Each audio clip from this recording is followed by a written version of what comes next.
we look and try to understand why is it that Protestantism didn't wipe out Catholicism? In the sense that the Catholic Church was relatively slow to react. It took them a while to really develop a strategy to, in a sense, to combat, I guess, the ideas, I guess, that are being spread, I guess, by Luther, Calvin, their followers and their descendants.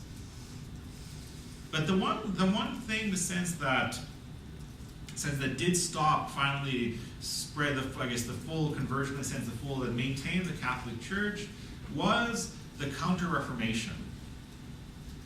And central to the Counter-Reformation would be the Jesuits. The Jesuits, who we will talk about, were very active, I guess, in New France.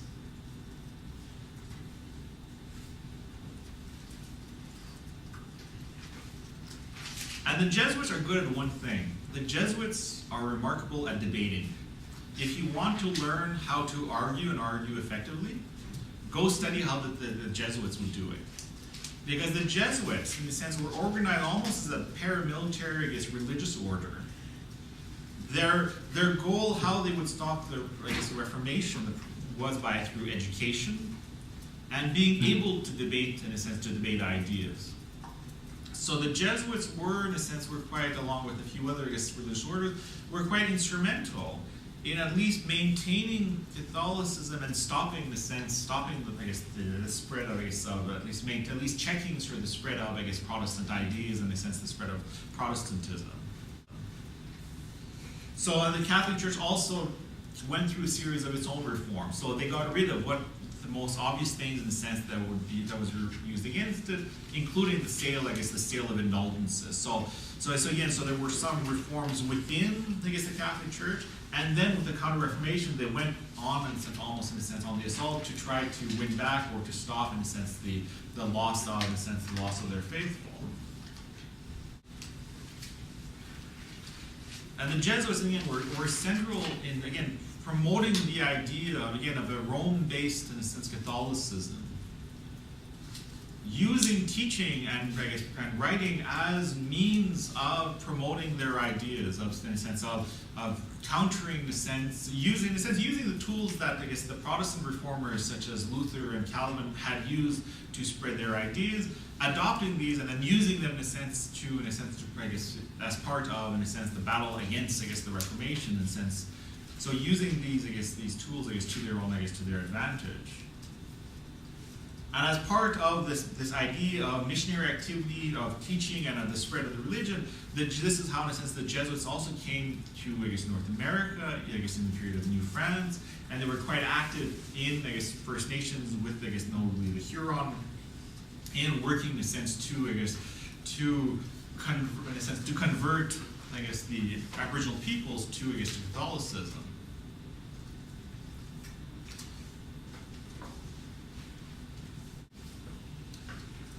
So after the placard, eventually you have, in a sense, another question of succession, where the future king is a Protestant. And for a period of roughly, in a sense, 30, almost close to 40 years, you have the Catholic League doing battle against, in a sense, the royal house that eventually would be, in a sense, the house, that would be sort of the King of France. So you have a period, in a sense, where you have warfare, you have massacres. The St. Bartholomew's Day massacre, where thousands of Protestants were killed in Paris and in the countryside. And the challenge was the House of Bourbon had converted to Protestantism. And the future king, Henry, was a Protestant as well. So what you have, in this war, in France, was the battle to stop, in a sense, to ensure that the King of France would not be Protestant.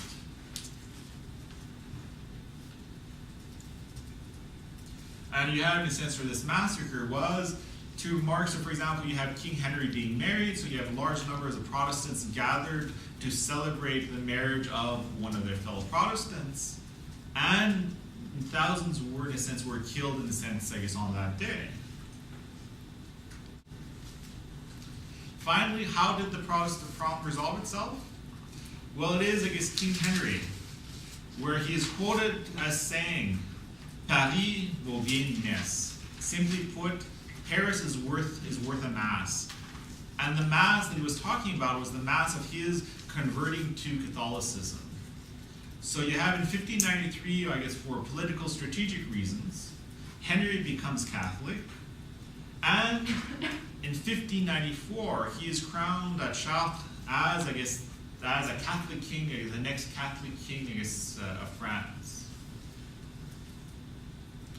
So, which at least in a sense politically he was able to use his conversion to, in a sense, to stop, in a sense, the Catholic League and to be able to impose himself as the next king of France. So this is after roughly 30 years of warfare.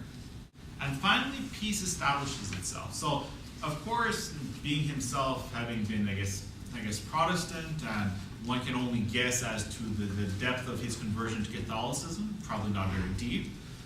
So, he was at least relatively quite open to, in a sense, to Protestants and the Huguenots. So naturally, he once became entrenched and empowered as king.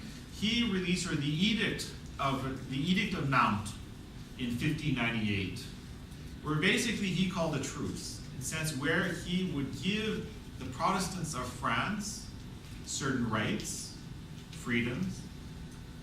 He had established a number of cities where Protestantism could be freely practiced.